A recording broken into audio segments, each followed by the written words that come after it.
So hello guys, welcome to my channel Krishna Jayashree. আর আজকের ভিডিওর টপিক হচ্ছে একটা বাবার আশ্রমে এসেছি। বাবার নাম কাঠিয়া বাবার আশ্রম। এটা আমাদের মন্তেশ্বর থেকে অনেকটাই দূরে, মিনিমাম 50 কিলোমিটার 45 কিলোমিটার এরকম হবে। তা আমি এসেছিলাম ঘুরতে এখানে। তা সেই ঘুরতে ঘুরতে এখানে চলে এসেছি। দেখলাম যে একটু মনটা একটু ভালো লাগছিল না, শরীরটা এমনিতেই খারাপ। দেখলাম একটু কোথাও ঘোরার জায়গা হচ্ছে না, তো আজকে চলে এসেছি এই জায়গায়। আর আমি এসেছি, জয়শ্রী এসেছি, আর আমার ক্যামেরাম্যান যে আছে আমার মামার ছেলে আছে, তো তিনজন মিলে এসেছি আমার স্কুটি করে। তো গাইজ পুরো এরিয়াটা দেখাবো, এত সুন্দর। তোমরা আসতে পারলে আসতে পারো, যারা আমাদের লোকালের মন ভরে যাবে। আর একটা স্পেশাল জিনিস দেখাবো, এত আম গাছ আছে এখানে। তো চলো ভিডিওটা দেখানো যাক। এসো, এই যে এখানে বড় গেট, সিসিটিভি ক্যামেরা লাগানো আছে। তুমি যদি কোনো কিছু করো এখানে ধরাও পড়বে। লেখা আছে শ্রী শ্রী 108 স্বামী জনকী দাস কাঠিয়া বাবা তপোবন। আশা করি ক্লিয়ার হয়েছে। যারা বাঙালি পুরনো পৌরাণিক অনেক কথা যারা বুঝো, সেগুলো তপোবন মানে বুঝে গেছো। আমি অনেক ছোটোবেলায় অনেক পড়েছি তপোবন মানে কি, ঋষিদের এরিয়াটাকে তপোবন বলা হয়। আর এই যে আমাদের বাবাজির পুরো নাম হচ্ছে জনকী দাস কাঠিয়া বাবা, আমরা যেটা কাঠিয়া বাবা বলে প্রচলিত। তো আসো ভিতরটা দেখো। এই যে এইটা দেখো, আম গাছে, নারকেল গাছে, মানে এখানে যদি কোনো মানুষ বসবাস করে খাওয়ার কোনো অভাব হবে না। ফল খাওয়ার কোনো অভাব হবে না। দেখো এই গাছে এখন একটা আম পড়লো, এই গাছ থেকেও পড়ছে, সব গাছে প্রায় মোটামুটি আম পেকে গেছে। আর এই গাছগুলো দেখো, এবার আম হয়েছে দেখো, এইটা দেখো কত আম হয়েছে। কিন্তু এখানে পাড়ার কেউ নেই, কেউ কিছু বলার কেউ নেই এখানে, যে যার মতন। তুমি যদি গাছ থেকে পেরেও নাও, কেউ কিছুই বলবে না। কিন্তু দেখো এখানে কত মানুষ তো থাকে, আসতে যাচ্ছে, কেউ কিন্তু এরকম নয় যে পারবো বা কিছু। কারণ এটাই লোকাল নয়, এটা হচ্ছে একটা বাবার আশ্রম। এখানে তুমি ওই পড়ে গেলে ওই খাওয়াটাই উচিত, পেরে খাওয়াটা বা গাছ থেকে ছিঁড়ে খাওয়াটা উচিত হবে না। আমরাও পেয়েছি, তার জন্য না দেখাবো ভিডিওটা আস্তে আস্তে আসি, মিডিলের দিকে দেখাবো। কানটা খোলা রাখলি, আম পড়লে ছুটতে হবে, কানটা খোলা রাখবি কোন দিকে ছুটতে। এখানে কাঁঠাল গাছ, ওই একটা কাঁঠাল গাছ, ওখানে একটা কী বলে নারকেল গাছ, ওখানে। আর মেন বাবার আশ্রম এমন একটা, মানে মোটামুটি 150 মিটার হেঁটে তারপর আসতে হয়, এরকম ঢালাই রাস্তা করে আছে। মন্দিরটা তো দেখে তিনি হয়তো অন্য কোনো ব্যক্তি, কী নাম লেখা হচ্ছে, স্বামী পঞ্জাদাস কাঠিয়া বাবার স্মৃতি সমাধি মন্দির। পঞ্জাদাস বলে কেউ হয়তো বাবার পরে কেউ ছিলেন হয়তো, সেবাই ওনার এখানে সমাধি মন্দিরের। আর এটাই কাঠিয়া বাবার মন্দির। তো আসে দেখো মন্দিরটা পুরোটা দেখো। তখন একটা জিনিস ভালো হলো, আমাকে ভিডিও করতে হচ্ছে না, আমাকে শুধু বলে যাচ্ছে, আমি ভিডিও করতে হচ্ছে না।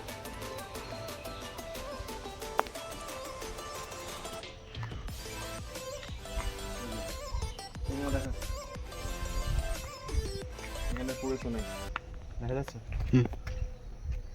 লেখা আছে এই আশ্রমটি যে মহাপুরুষের নামে তিনি নীরব এবং ধ্যানস্থ থাকিতে ভালোবাসিতেন, তাই সকলের কাছে আমাদের বিনীত প্রার্থনা, দয়া করিয়া এই স্থানে নীরবতা ও পবিত্রতা রক্ষা করুন। প্রথম দিকে এটা মনে হচ্ছিলো, যখন আমি এলাম সত্যি মনে একটা আলাদাই স্বস্তি। কোনো রকম আওয়াজ, শুধু পাখির আওয়াজ, হালকা ফুলকা গাড়ি যাচ্ছে সেগুলো আওয়াজ পাওয়া যাচ্ছে। আমাদের গাড়িটা নিয়ে এলাম সেটার আওয়াজ। আমি তো একদম এই অবধি নিয়েছি। নেক্সট টাইম থেকে আমি চেষ্টা করবো এত ভেতর অবধি না আনা, কারণ বাবার সত্যি এগুলো মানা উচিত। নিজের মন থেকে বলছে আমি ভুল করেছি, আমি তো জানতাম না যে এত ভিতর অবধি আনাটা, মানে বাঁধা ধরা কিছু নেই, আমি নিয়ে ফেলেছি। এবার আমার নিজের এটা পড়ার পর আমার নিজের খারাপ লাগলো, সেই জন্য বলছি। তো যাই হোক, মন্দিরটা কিন্তু এক কথায় আমার দুর্ধর্ষ লেগেছে। এই যে মন্দিরটা পিছনটা দেখতে পাচ্ছি, এদিকেরটা পিছনটা আসছে না, যদিও পিছনটা অনেক দূর থেকে নিতে হবে। কিন্তু পিছনটা দূর থেকে নিতে গেলে আমাদের পুরোটা আসবে না, দূর থেকে নিতে গেলে এই আম গাছগুলো না থাকলে আসতো। চেষ্টা করবো পুরোটা দেখানোর। আর হ্যাঁ, ড্রোনের পয়সা নেয় ভাই। আর এই যে দুটো করে এরকম করা আছে, এটা যদি উঠতে পারতাম ভিতর দিকে খুব ভালো। গাইস কিছুটা আসছে এখান থেকে। আর এই যে আমার মামার ছেলে ক্যামেরাম্যান, তো চলো এতক্ষণ ও করেছে, এবার বলছে আমার হাতে লাগছে, তো এবার আমি করি, ঠিক আছে। সরি ঢেকু তোলার জন্য। তো এইখানে এই যে এইখান থেকে ওই মাথার চূড়াটা ওই যে একদম হেভি আসছে, তাও পুরোটা আসছে না, কারণ এখানে পুরোটা করতে গেলে এই গাছটা না থাকলে হতো, পিছন থেকে দেখানো যেত। ওই যে চূড়াটা দেখতে পাচ্ছ গোল্ডেন কালারে, জাস্ট মানে কি বলবো, অসাধারণ। এরকম লোকালের মধ্যে এরকম মন্দির আছে আমার অত জানা ছিল না। অনেকেই মন্তেশ্বরে অনেকজন হয়তো জানেন না, সেই যারা জানেন না তাদের কথা বলছি, অনেকজন জানে না। হেভি কিন্তু এত সুন্দর, এত সুন্দর ফুল গাছও আছে, এত সুন্দর মন্দিরটা আছে। আর এখানে বসবাসকারীও অনেক আছে, ওই যে ওইদিকে অনেক বসবাসকারী আছে। এই একটা বাড়ি আছে সন্ত নিবাস বলে, এখানকারই হয়তো সেবায়িকদের বড় মানে থাকার জন্য প্রপারলি বাড়ি করে দেওয়া হয়েছে। আর এই যে একটা মন্দির, এটা সমাধি মন্দির, ঠিক আছে। আর দেখাই আর একটা মদনকে, মদনই বলতে পারো, ওই যে বসে আছে। আর এই যে আমার গাড়ি টিকটিক এটা করেই আসে, এই যে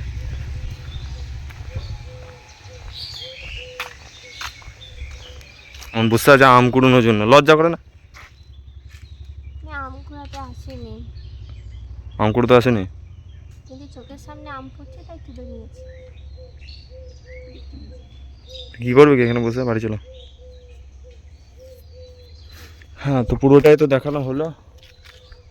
আর আর এখানে অনেক বড় পুজো হয়, মহোৎসব হয়। কখন হয় ওটা? আমি ওই দাদুর কাছে বসে বসে শুনছিলাম।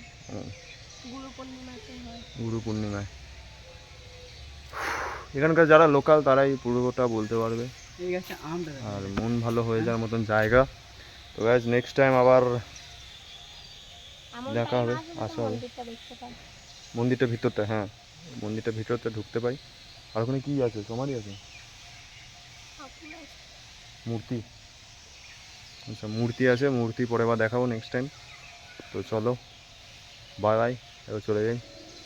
নেক্সট দেখা হবে, মূর্তি যেদিন দেখাতে পারবো সেদিন আবার এই ভিডিওয়ে আবার নেক্সট পার্ট বানানো হবে, ঠিক আছে। আর একটু আগে এলে দেখলাম তখন শাটারটা ডাউন আমার ছিল, ওই শাটারটা বন্ধ করে দিচ্ছে। ঠিক আছে, ও নেক্সট ভিডিওতে দেখা হবে, বাই। এতটা সামনাসামনি ফার্স্ট মানে প্রথম দেখছি। সেই ইয়েতে দেখেছি লাস্ট চিড়িয়াখানা, এর অনেক বয়স হয়েছে। এর নেক্সট টাইম যখন আসবে এর জন্য খাবার আনবো। আমাকে ভালোবেসে ফেলেছে। তুমি তোমার নামটা দেখতে হবে তো, তা ঠিক। চিনে গেছে, বুঝলে তো তোমার। কৃষ্ণ, তাই তো। বাবা ঠোঁটটারও কি অবস্থা,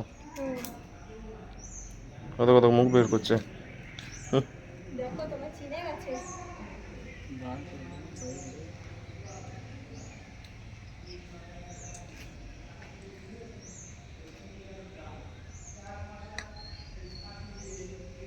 তালা খোলা আছে। তাই হাতে পাগল। চল টাটা। আসুক তারপর দেখাচ্ছি তোমাদের। এখনো খুঁজছে, পাই কিনা দেখো। আবার একটা পেয়ে গেছে। চলে এসো।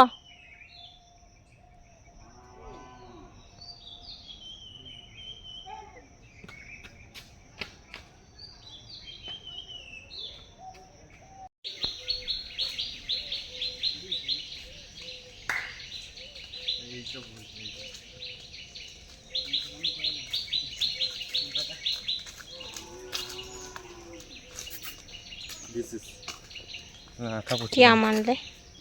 এখন এই গাছ থেকে পড়লো না? এটা পড়েছিল, এটাও পড়েছিল। এটা আজকে সকালকার। আর এটা এখন এই গাছ থেকে পড়েছে। দেখি আমটা। এটা শুকিয়ে গেছিল।